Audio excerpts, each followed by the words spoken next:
Selamat datang di channel pembahasan firman kebenaran. Salam sejahtera dalam Tuhan Yesus Kristus. Kali ini kita akan membahas mengenai Kristus berlawanan dengan kebudayaan. Dalam kitab Kolose, Kristus terwahyukan sampai ke suatu tingkat yang lebih penuh daripada kitab lainnya di dalam Alkitab. Dalam kitab yang pendek ini banyak sekali istilah dan ungkapan yang dipakai untuk melukiskan Kristus. Di dalam kitab ini ada 3 ayat yang semuanya merupakan peringatan yang memungkinkan kita untuk mengetahui situasi yang menyebabkan surat kiriman untuk gereja di Kolose ini ditulis oleh Paulus, yaitu Kolose pasal 2 ayat 8, ayat 16 dan ayat 18. Di dalam Kolose 2 ayat 8 di sana dikatakan, hati-hatilah supaya jangan ada yang menawan kamu dengan filsafat dan penipuan yang kosong menurut tradisi dan unsur-unsur dunia, tetapi tidak menurut Kristus. Ayat ini menyebut 4 hal negatif yang dapat menyebabkan kita tertawan, yaitu filsafat, penipuan yang kosong atau yang kosong dan palsu di dalam terjemahan LAI, kemudian tradisi atau ajaran turun-temurun, dan unsur-unsur dunia atau roh-roh menurut terjemahan LAI. Saudara-saudari, dalam pandangan umat manusia yang telah jatuh, filsafat itu sangat baik.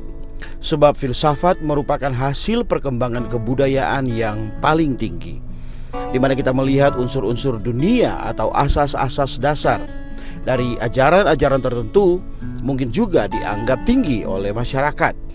Namun, filsafat, penipuan yang kosong, dan tradisi serta unsur-unsur dunia dapat menyebabkan kita tertawan. Di dalam pasal 2 ayat 16 dari kitab Kolose, Paulus berkata bahwa karena itu jangan biarkan orang menghakimi kamu mengenai makanan dan minuman atau mengenai hari raya, bulan baru ataupun hari Sabat. Di sini Paulus menyebutkan sejumlah hal yang positif, yaitu makanan, minuman, hari raya, bulan baru dan hari Sabat.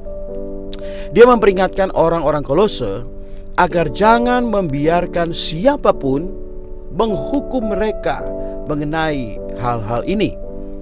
Kemudian di dalam ayat 18 Paulus mengatakan selanjutnya, janganlah kamu biarkan kemenanganmu atau pahalamu digagalkan oleh orang yang berpura-pura merendahkan diri dan beribadah kepada malaikat, serta mengagung-agungkan penglihatan-penglihatan dan tanpa alasan membesar-besarkan diri oleh pikirannya yang duniawi.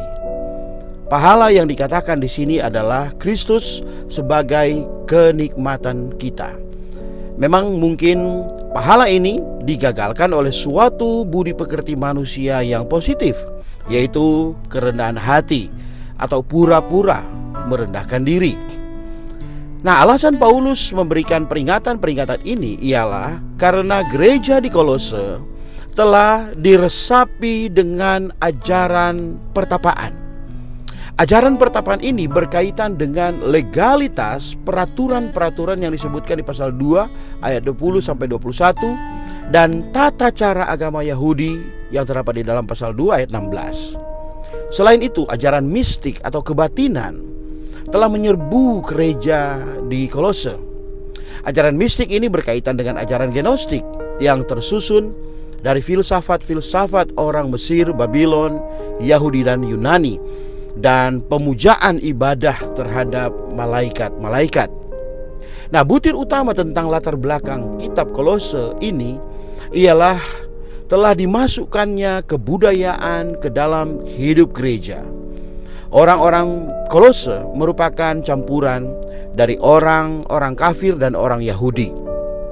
Orang kafir memiliki kebudayaan yang berbeda dengan orang Yahudi. Orang kafir sebagian besar dipengaruhi oleh kebudayaan Yunani serta filsafatnya. Tetapi pada waktu itu filsafat Yunani tidak lagi murni, melainkan merupakan perbauran dari berbagai macam filsafat yang ada. Lagi pula, kebudayaan kafir setidak-tidaknya telah tercampur dengan konsepsi-konsepsi agama orang Yahudi. Nah, campuran-campuran kebudayaan ini telah mempengaruhi gereja di Kolose. Gereja seharusnya adalah rumah yang dipenuhi oleh Kristus dan tersusun dengan Kristus. Tetapi gereja di sana malah telah diisi oleh kebudayaan. Kristus yang sebagai unsur unik di dalam hidup gereja telah digantikan oleh berbagai aspek kebudayaan campuran ini. Orang-orang yang berkebudayaan tinggi tidak mau memuja binatang, tetapi mereka mungkin terbuka bagi pemujaan terhadap malaikat. Ada yang membenarkan praktik demikian dan mengatakan bahwa mereka tidak memuja berhala, tetapi dengan rendah hati menyembah hamba-hamba Allah yang di surga. Karena menganggapnya dirinya terlalu rendah untuk menyembah Allah secara langsung, maka mereka merasa harus menyembahnya melalui suatu perantara. Nah, konsep inilah yang telah meresap ke dalam ajaran kekristenan tertentu yang mengajarkan bahwa kita mungkin perlu bantuan dari suatu perantara untuk berkontak dengan Allah. Setidak-tidaknya pada prinsipnya ajaran kekristenan ini telah mengadopsi praktek penggunaan satu perantara atau penengah di dalam penyembahan kepada Allah. Saudara-saudari, kita bisa melihat bahwa dengan licik musuh membanjiri gereja dengan unsur-unsur kebudayaan. Inilah yang terjadi ketika kitab Kolose ditulis. Jangan mengira gereja ini hanya terbatas pada abad pertama saja. Pada hari ini pun masih ada. Di dalam kekristenan dewasa ini, Kristus hampir sama sekali digantikan oleh hal-hal yang lain, khususnya oleh hal-hal yang baik. Nama Kristus mungkin masih ada di dalam kekristenan, tetapi realitas Kristus mungkin sudah tidak ada lagi. Ada banyak hal telah mengganti Kristus. Bahkan pengajaran Alkitab pun telah dipakai musuh Allah menjadi pengganti Kristus. Ada banyak orang Kristen mempelajari Alkitab tanpa berkontak dengan Kristus. Tak ayal kita melihat bahwa ada ministri-ministri atau doktrin tertentu telah menggantikan Kristus di dalam gereja. Ada pekerja Kristen yang memiliki kepribadian yang menarik dan kuat.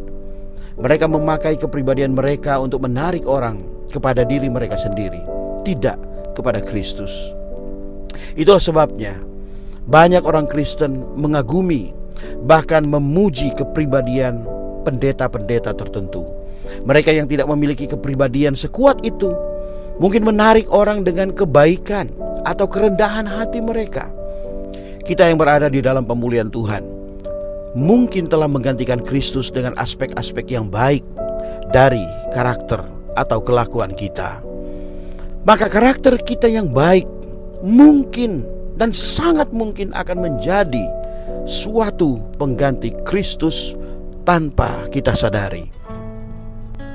Memang sebagai gereja kita telah dipisahkan dari dunia. Kita berada di dalam dunia tetapi tidak dari dunia. Namun gereja harus tinggal dalam masyarakat. Kaum beriman tidak seharusnya hidup seperti biarawan atau biarawati. Untuk memiliki hidup gereja, kita harus memiliki suatu kehidupan manusia yang normal. Masalahnya sekarang ialah bagaimana segolongan manusia dapat berada di dalam masyarakat tanpa terpengaruh oleh kebudayaan. Bagaimana kita dapat diselamatkan dari pengaruh latar belakang kebudayaan kita. Sebagai kaum beriman di dalam Tuhan, kita memang mengasihi Tuhan. Memang kita mengasihi satu sama yang lain. Namun kita mungkin mempunyai kasih yang khusus terhadap orang-orang yang sama latar belakangnya dengan kita. Dengan adanya pengaruh yang demikian di dalam hidup gereja, maka Kristus bisa tergantikan oleh kebudayaan. Ketika Paulus menulis surat kiriman ini kepada orang-orang di Kolose, ada sejumlah ajaran sedang menyebarkan pengaruh mereka. Ajaran agama Yahudi, ajaran pertapaan, ajaran mistik, dan ajaran gnostik. Ajaran-ajaran itu merupakan hasil kebudayaan yang tertinggi dari orang-orang Yahudi maupun orang-orang kafir. Karena merupakan hal-hal yang baik, maka dengan spontan hal-hal itu telah menjadi pengganti Kristus. Oleh sebab itu, di dalam kitab Kolose ini, Paulus bermaksud menunjukkan bahwa di dalam gereja tidak ada apapun diizinkan untuk menjadi pengganti Kristus. Hidup gereja harus tersusun dari Kristus dan Kristus saja. Dia harus menjadi unsur utama dan satu-satunya penyusun kita. Inilah sebabnya di dalam surat kiriman yang pendek ini, sejumlah ungkapan yang tinggi telah dipakai untuk melukiskan Kristus. Sebagai contoh, dia disebut sebagai gambar Allah yang tidak kelihatan. Dia yang sulung, lebih utama dari segala yang diciptakan, yang pertama bangkit dari antara orang mati, dan wujud dari semua bayangan. Kita harus memperhatikan peringatan Paulus, yaitu agar hati-hati atau kita harus waspada terhadap hal-hal apapun yang akan menawan kita dari Kristus. Saudara-saudari, waspadalah kepada kebaikan hati, waspadalah terhadap keramahan dan sikap simpatik Anda, waspadalah terhadap kebajikan-kebajikan manusia yang manapun yang bisa menggantikan Kristus. Saudara-saudari, waspadalah terhadap otak Anda yang encer, tekad Anda yang kuat, keberanian Anda, dan kebajikan-kebajikan lainnya yang bisa menjadi pengganti Kristus. Oh, betapa liciknya musuh menggoda kita untuk mencoba menjadi orang yang baik, yang sopan, yang halus, atau menarik. Namun banyak pengkhotbah dan pendeta-pendeta yang mengajar dan mempraktekkan hal tersebut. Kelihatannya orang-orang yang baik hati, rendah hati, sopan, dan terlatih. Ini dapat menarik orang kepada Tuhan, padahal mereka hanya berhasil menarik orang kepada diri mereka sendiri. Butir utama di dalam surat Kolose adalah fakta bahwa dalam pandangan Allah tidak ada apapun yang terhitung kecuali Kristus. Fakta ini menolak hal-hal yang baik, apalagi hal-hal yang buruk, hal-hal yang berdosa, maupun hal-hal yang beradab. Khususnya fakta ini melenyapkan segala aspek yang baik dari kebudayaan. Musuh Allah menggunakan kebudayaan untuk menggantikan Kristus. Ini merupakan serangan terhadap Allah. Kalau iblis tidak berdaya merusak kita dengan hal-hal yang jahat, maka Allah tahu iblis akan mencoba memakai aspek-aspek yang baik dari kebudayaan ini untuk menggantikan Kristus. Kalau kita memiliki sesuatu pengertian yang jelas terhadap latar belakang surat kiriman ini, kita akan memahami bahwa satu-satunya jalan yang dapat kita tempuh adalah jalan salib. Salib merupakan suatu jalan sempit dan juga jalan yang bebas hambatan. Di dalam gereja, kita semua seharusnya tidak menjadi apa-apa dan bukan siapa-siapa. Inilah sikap Paulus ketika telah mati dan telah dikubur. Untuk berpegang pada ini, kita perlu wahyu. Apa adanya kita, apa yang kita miliki, dan apa saja yang kita lakukan dapat menjadi suatu pengganti Kristus. Semakin baik diri kita atau semakin cakap kita melakukan sesuatu, maka Kristus mungkin akan semakin digantikan di dalam pengalaman kita. Tetapi melalui salib, kita perlu menjadi bukan apa-apa, tidak mempunyai apa-apa, dan tidak dapat melakukan apa-apa. Kalau tidak, apa adanya kita, apa yang kita miliki, atau apa yang dapat kita lakukan akan menjadi pengganti Kristus. Lalu di dalam kehidupan Kristiani kita, Kristus tidak akan menjadi semua dan di dalam segala sesuatu lagi. Kitab Kolose mengajarkan kepada kita bahwa di dalam hidup gereja, Kristus harus menjadi semua dan di dalam segala sesuatu. Kristus harus menjadi semua dan ke segala sesuatu dengan tidak terbatas. Kristus adalah Al-Muhid dan Al-Wasi di dalam gereja. Demikian, and the truth shall set you free. Ini zaman pemulihan Tuhan. Tuhan Yesus memberkati. Amin.